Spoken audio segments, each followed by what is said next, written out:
everybody. How's it going? On behalf of the five-time world... Oh, okay. I thought I was in the wrong place. They got this green on me. All right? I started not to wear this. I said it's either the Eagles or the Green Bay Packers. But, whatever. It's ugly green.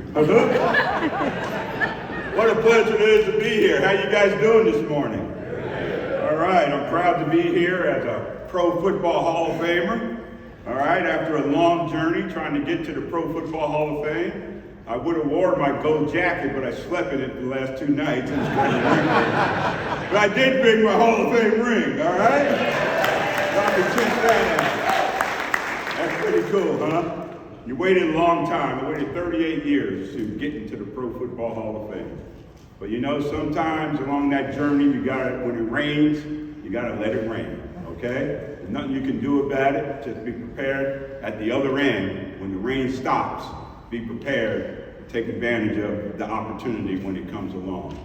So I waited 38 years, but God is good. He gave me the good health along that 38-year wait to understand and appreciate when my time came, give an acceptance speech, accept the award, and go all through all those kind of things and remember exactly what I did. Because a lot of times the Pro Football Hall of Fame committee waits a little too long to put these guys in. And by the time they put them in, they have no idea why they're there, okay? I'm serious.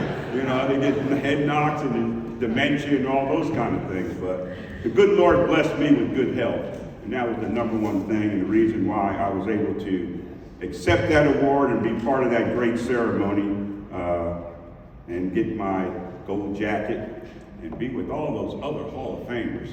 First time in my life I ever was glad to be with Franco Harris.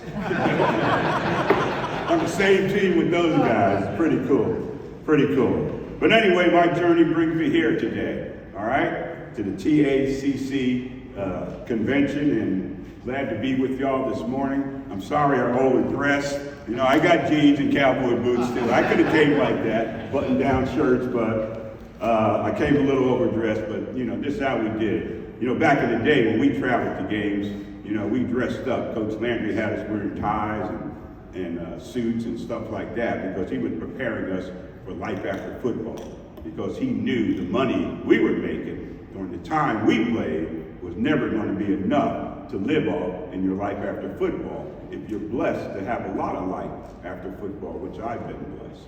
And you know, my first year when I came into the league, you know, he said I was undrafted. Played at Tulsa University. I come from South River, New Jersey, went to Tulsa, Oklahoma. I don't know what I was doing there. It was a culture shock, trust me. Tough adjustment, you know, everything I did, the way I talked, the way I dressed, what I ate, what I put salt and pepper on, was criticized. Until we got on the football field. And that was the equalizer, you know, because when you're in that environment with the football team, what? You're all speaking the same language, all right? You're all going after the same thing. So I come from South River to Tulsa University, and man, 4 years at Tulsa University was a tough experience athletically, all right? I came in as a quarterback, left as a wide receiver. The 4 years at Tulsa University, we had 3 losing seasons. The 4 years at Tulsa University, we had 3 head coaches.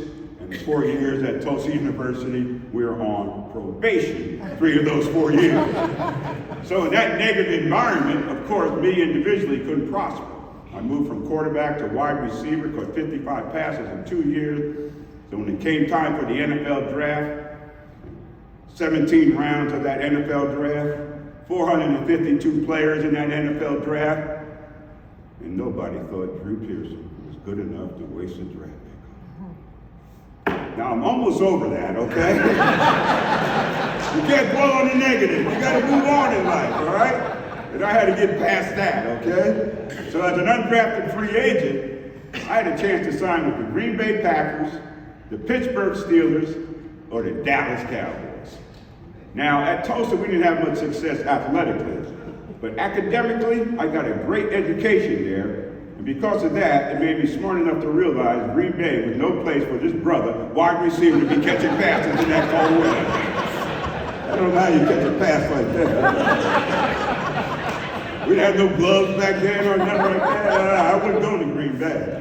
And I didn't go to Pittsburgh because I knew there was a guy out there in Southern Cal University. He wanted to play for the Steelers, wear number 88. So I didn't sign with the Steelers so Lynn Swann could have a career in the NFL. You're laughing, but he still sends me a check for that every month. I love that mailbox money. But anyway, I ended up signing with the Dallas Cowboys. And trust me, it wasn't about the money, all right? When that scout was at the Camelot Hotel, the second day of the draft, and I'm in my college apartment, crying, sad, disappointed, hurt, heartbroken, because I didn't get drafted, and that phone rang, and it was Bob Griffin from the Dallas Cowboys. He said he's at the Camelot Hotel. He said, Drew, can you come down here? We want to sign you to a contract right now. I said, well, sir, you got to give me like 45 minutes to an hour because I had to sober up. I was drowning my sorrows, you know. So I went down there and he offered me a contract. I said, man, this is really big for me. And then I had a 1954 Ford with the stick shift on the collar. That's how I got down there. I'm bucking down I-44, trying to shift and all that kind of stuff. I finally got to the hotel, said, we want to offer you a contract. I said, great, all right? He said, first of all, the base salary is going to be $14,500. I said, okay, $14,500. I made that on my last job. Then I said, well, they're going to make it up in the signing bonus. He said, yeah, we got a signing bonus for you. $150. That's it. 150. Not 15000 like they get now. $150. I said, well, I'm not going to hold out for $200. This is the Dallas Cowboys, man. I don't need to hold out for 15 grand. This is the Dallas Cowboys. All right? So I told that scout, Bob Griffin, I said, sir, if you pay me that signing bonus in cash, I'll sign right now. And he went in his pocket. He was prepared for this. He didn't have no ATMs back then. He went in his pocket, took out 7 20s and a 10, laid it down on the table. I counted it and made sure I had it right. And that's how I got my signing bonus with the mighty, mighty, all-time, world-famous Dallas Cowboys, $150 in cash. Then he asked me, Drew, why do you want cash? I said, because I need gas money to get back to my college apartment. Because I ran out of gas bucking down the highway. But anyway, it wasn't about the money, right? Obviously, it was about that opportunity to play for the Dallas Cowboys and be coached by the greatest coach in NFL history, the great Tom Landry. Give him some. I know he's watching because he's always on my shoulder. I know little man trying to tell me what to do and to do the right thing. But then you play not only with for Coach Landry, but all those other great players. And now I'm in that environment, and it gave me a chance to grow and prosper. And that's how I was able to grow as a Dallas Cowboy. It's not so much what I did individually. I had to do all the things necessary to get out there and play the game, hard work, and be prepared and all that kind of stuff. But what made me better in that short period of time, going from Tulsa University, where I made all nothing, to the Dallas Cowboys and ended up starting the 10th game of my rookie year. First of all, making that Cowboy team. My mother couldn't even believe I made it. She said, is that you, boy? I said, yeah, Mom, that's me. But making that Cowboy team, coming from that negative environment in Tulsa, then making that Cowboy football team, you know, I learned a lesson. The lesson I learned is that if you surround yourself with successful people, then you have a chance to be a success yourself. What made me better, I didn't get any bigger, stronger, or faster in that short period of time from Tulsa to the Cowboys. What made me better is I was playing for this great organization, the Dallas Cowboys, that was committed to winning, to do everything to give us what we needed to win and have success out there on the football field. Then I'm playing for this great coach, Tom Landry. Oh my God, what a mentor he turned out to be for me in my adult life. Tom Landry, everything he did was for positive, for good, and I wanted to be part of that. And so playing for Coach Landry could tell you on Wednesday what a defensive back would do on Sunday on a certain position, certain hash mark, a certain time in the game. And you hear that for the first time as a rookie, you say, yeah, this is Wednesday. You don't know what's going to happen on Sunday. Yeah, and then you get in that game, in that situation, you break the huddle, you're lined up out there, and that defensive back is lined up and going to play it just like Tom Landry told you how he's going to play it. So that gave you confidence that you can run any route and beat that guy, and that's why I was able to have that confidence, because I had a coach like that, and Tom Landry. Then you play with all these other great players. Man, my quarterback was Roger Staubach. Come on, y'all. Man, you know, Stevie Wonder could have made all-pro playing for Roger Staubach. Okay? He was really good. I mean, he was accurate and everything, man. When I caught the Hail Mary, you know, everybody's saying, good catch, Drew, good catch. You know, like, you know, Stevie Wonder could have caught it. You know. Anyway, but Roger Staubach, Rayfield Wright, Bob Hayes, all these other great players I played with, and because of that, it enhanced my ability and made me better. So if you surround yourself with successful people, you're having a chance to be a success yourself, and I'm certainly an example of that. There's no question about that. Now, the theme is leadership in times of change, okay? When you know this is tough time. With COVID and all that going on, the pandemic, we had to adjust, we had to make changes and deal with changes in our lives and our business and everything because of that. But, you know, change is okay. As long as change is in the right direction, as long as change is positive. And that's what we had to do, you know, making adjustments and adapt to what we had to adapt to during that time, whether it was the market, whether it was the industry, or some of the competition that we were dealing with. We had to change to survive. You know, sometimes like a frog, you know, he's in a boiling water. Sometimes he realizes he got to get out of that, okay? And he jumps out of that. Sometimes we get in a situation, we got to get out of that hot water, and we got to make a change in our lives and make an adjustment. Coach Landry was good about making changes. He was a tremendous leader, first of all right? To make changes in your business, in your life, you know, you got to have great leadership. What made Coach Landry a great leader is that he had authority. We knew the buck stopped with him, okay? We knew we had to please him if we wanted to be part of that Dallas Cowboys football team, all right? So his position had authority. Second of all, he was very knowledgeable. He was knowledgeable about the game. Like I told you, he could break down things and get you prepared and stuff like that. And that made him a great leader as well. The other thing is that, you know, he was innovative. All right? He was innovative. He could see things before anybody in the NFL could see things. All right? And we had an offense that was so innovative that nobody in the NFL could pick it up or copy it in a me-too lid. Our defense, that flex defense, the same thing. You knew when we came out that huddle, you know, we did this up and down. Remember we used to do that, the offensive linemen? That wasn't just for show. That was all calculated. Because when we came out the huddle, the linemen are bent down like this, the defense sees one thing, we raise up, well, right behind us, the backs and everybody shifts, so when we go back down, the defense is seeing something else. And while they're trying to figure out what they're seeing, we go, hut, hut, and we gone for a touchdown. So it's those kind of things that we implemented in the offense through the innovation of Coach Landry. And that's why we did things nobody else could do. That's why I threw 6 touchdown passes in the NFL. Don't tell Roger Staubach, but I had a higher quarterback rating than him. I threw 3 touchdowns in the NFL. I'm 6 for 9. You heard, Randy told you. You know, don't tell Roger that though. Anyway, so we did all these kind of innovative things, and that made our offense very effective and let us do what we had to do out there on the field. So he had innovation. The final thing that made Coach Landry a great leader is he knew how to pick the right people. He knew how to pick the right people that he knew could be part of his team and help the team become successful. What was the right people? He looked for 4 things in the right people. The number one thing he looked for was character, all right? You had to be loyal, all right? You had to have integrity, all right, to play for Coach Landry, all right? You had to bring that to the table. When he looked at you, he had to know you were there with him, all right? You had to have the character to play for Tom Landry.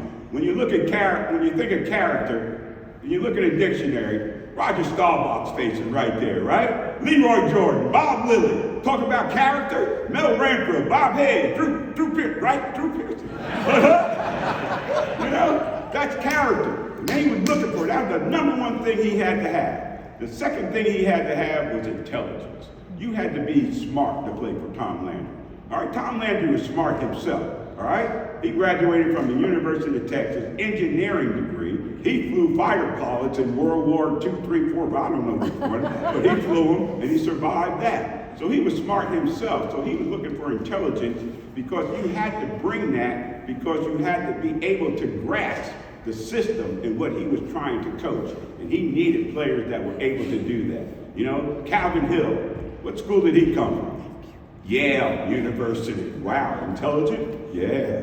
All right. You know, Drew Pearson from Tulsa. Intelligent? Yeah. You had to bring that. The other thing Coach Landry was looking for after the character intelligence was passion. He wanted people that loved the game, that would do anything to prepare themselves, get ready, work, make commitments, make the sacrifices to play that game out there on the field each and every Sunday, and bring it through the week so that you're able to prepare and be successful out there each and every Sunday. So you had to love the game, you had to be prepared, you had to have that passion to want to do it. You know, when Coach Landry said do something, you just wanted to do it because you love to be out there. I love practice. I love everything about being a Dallas Cowboy. I love everything about being a pro athlete. That's all I ever wanted to do as a kid. You had to have this kind of passion. You know, if you wanted to play for the Dallas Cowboys. I'm just saying. I'm getting fired up now. Give me a tissue, please. Anyway, so the final thing, after you had the character, after you had the intelligence, after you had the passion, was talent. You needed some talent, but that wasn't the main thing you needed.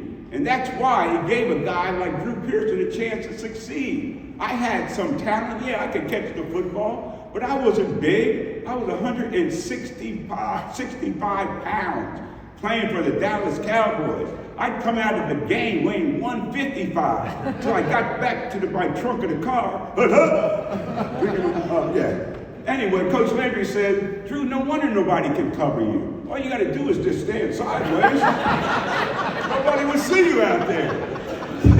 So, you know, I didn't have that size, but I had talent. I could catch the football. I didn't have strength. I couldn't jump. I can't dunk a basketball.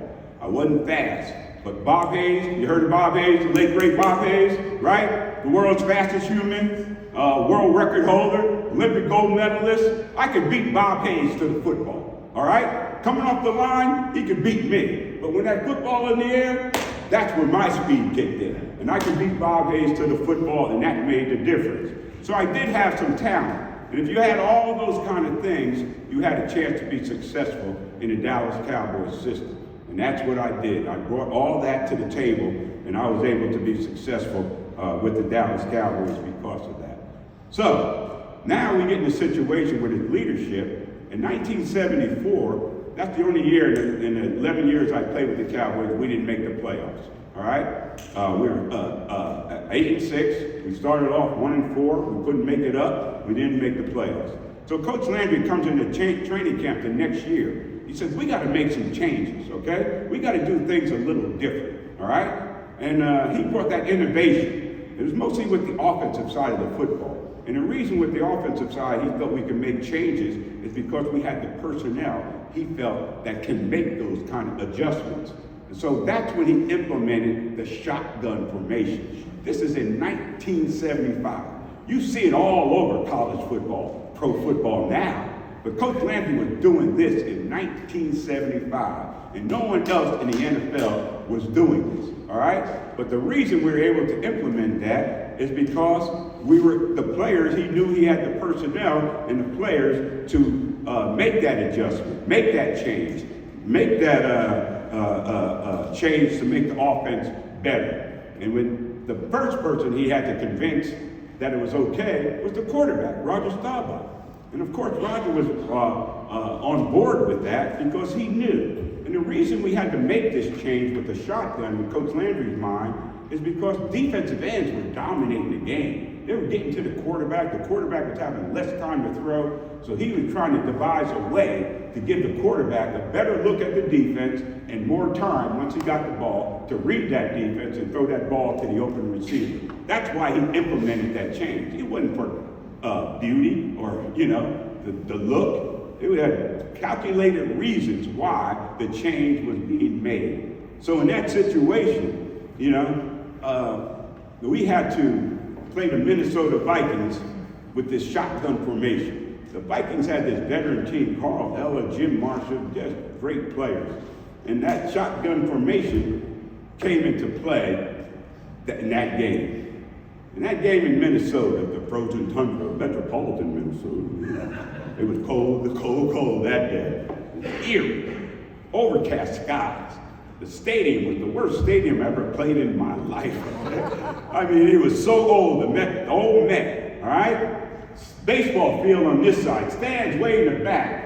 Stands over here, and in the outfield, that's where the football field was. The last game played in NFL history, where both teams were on the same side. Both teams were on the same side. And it was cold out there. It was about 10 degrees, okay? We come out with gloves and long sleeve shirts. The Vikings come out of the tunnel, short sleeves, socks all down in the shoes, coming out there, boom, boom, boom, boom. They said, oh Lord, we're in for it today. But we played that Viking team in that frozen tundra in Minnesota. But here's the deal. Since they were the home team, they had a choice whether to have heaters or not. And Minnesota thought they could get an edge by not having heaters.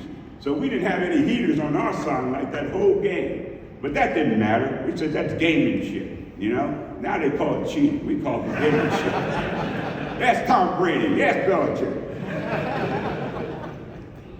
So anyway, we're playing that game, and I'm upset, because I only had one ball thrown at me. I'm not upset because of my stats, my production. I'm upset because we're losing, and I only had one ball thrown to me. If we were winning, I only had one ball thrown to me, everything's fine, all right? Because it's all about winning. No doubt about that. But anyway, we get in this situation where the Vikings just scored a touchdown. We're in the fourth quarter, and now we need a touchdown to win the football game because the score is 14-10.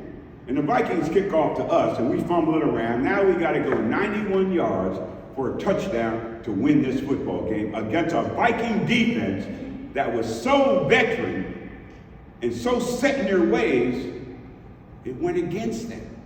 Because we knew exactly what they were going to play. We knew how to attack them. Because they wouldn't change, because they were so set in their ways.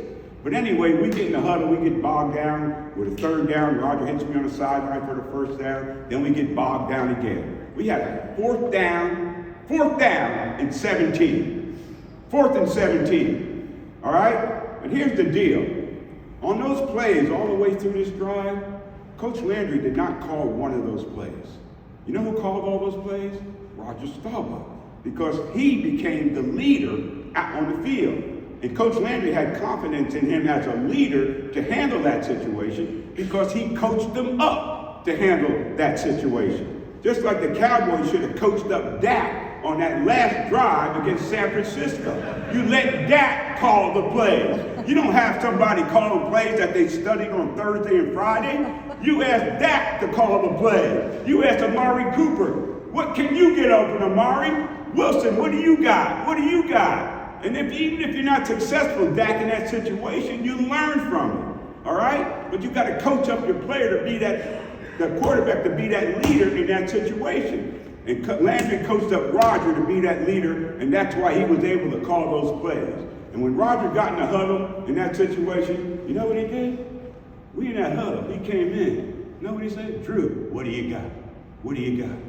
And that used to be music to my ears. You didn't see me dancing out there? Defense should have known I was going to get the ball. But anyway, Drew, what do you got? And what was cool about that, guys, in that huddle, nobody else was saying, what about me, Billy Joe? What about me, Preston Pearson? What about me, Doug Dennison? What about me, Golden Richards? No, because Roger set the tone. He was the leader. And when he said, Drew, what do you got? The other guys just fell in the line and ran the routes that they had to run in connection with I was going to tell them what I got, what I could get open on. And we had that 4th and 17. Roger says, Drew, what do you got? I said, Raj, let's try to get this first down. He said, good. Run a post corner on Nate Wright. I ran that post corner. Nate Wright bit on it. I felt his breath on my neck. I broke it back to the corner and caught that ball on the sideline. Roger drilled it. Man, this guy was so accurate. He didn't get enough credit for his ability to throw the football, but not just with accuracy, but tremendously hard as well. This was no lob, okay? He zipped it in there, and he had to because the coverage was so tight. I caught it on the sideline for 22 yards and a first down. I get back to the huddle. Roger says, Drew, what do you got? I said, Greg comes to the other side. We got no breath. So Roger says, all right, we're going to run a pass on the other side. We're supposed to swing pass to Pearson. Pearson stumbles on that old sorry turf in Minnesota. He ends up losing focus on the football. He ends up dropping the football. Now we get back to the huddle. 32 seconds left on the clock. No timeout. Roger says, Drew, what do you got? I said, Roger, we got to go for it. Let's take some shots in the end zone. He said, fine. Again, line up on the right side. We knew in our preparation and what was happening in the game at that time, Nate Wright was the guy we could run counter routes on. We can get deep on, even though they were in a prevent defense. Bobby Bryant on the other side couldn't do that. We knew this was the guy to attack. So we lined up again on the right side. This time Roger said, Drew, we're going to turn it, take off. All right? Turning at that point was my bread and butter play, going over the middle. I made a lot of catches. Hail Mary, game-winning catches. You heard them. Clinton Longley, Danny White. It didn't matter who the quarterback was. You know, the constant was the 88, the original 88, making those catches. So I forgot where I was now. Got carried away. But anyway, you know, so what do you got? We knew to run that turn and take off. I ran that turn and take off, and Nate Wright bid on that. I'm running down the field. Golden ran a great post route. Hold Paul Krause to that side of the field. Now I'm man to man, and I looked back that the ball was going to be underthrown. All right? And I knew I had to get inside position on Nate Wright. We're even. And I thought I had one extra gear if it was thrown out to go get that ball, do the touchdown dance, spiking and all that kind of stuff. But it wasn't that easy. I had to get inside position. I need somebody. Come here, young man. Come on, get out here. Hup, hup. All right. How you doing? What's your name? Hey, Buck, give Buck a hand. All right, Buck, you're going to simulate Nate Wright, okay? The goal line's over there, all right? You're Nate Wright trying to cover me. Good luck, okay? But anyway, Nate Wright and I are running downfield even, neck and neck, right? And I see that the ball's going to be underthrown. So we receivers are taught, when you need inside position on a defensive back, you don't use the inside arm, because that just puts you right here. But what you do is you bring the outside arm around, and that puts you right in position to catch the ball. Well, in doing that, bringing the arm around, bam, there was contact. But, what's your name again, Buck? Buck, we are playing football. This ain't tennis or golf, okay? So there might be contact. When I hit Nate Wright, and he fell down, you don't have to fall. It's good, isn't it? All right, he fell down. Everybody thinks I quit, but this is football. This is playoff, the intensity, the emotion of the whole situation. So I came around, and when I came around, the ball hit my hands. And then the ball slipped in my hands. And it stuck between my elbow and my hip. That's how I caught the Hail Mary. But I looked down and said, oh Lord, I don't caught the Hail Mary. I got to get in the end zone. So you know what I did? You know, Michael Jackson, God rest his soul, he got credit for the moonwalk. I was moonwalking in Minnesota. In 1975, right back into the end zone. Give Buck a hand, bro. And that's how it happened.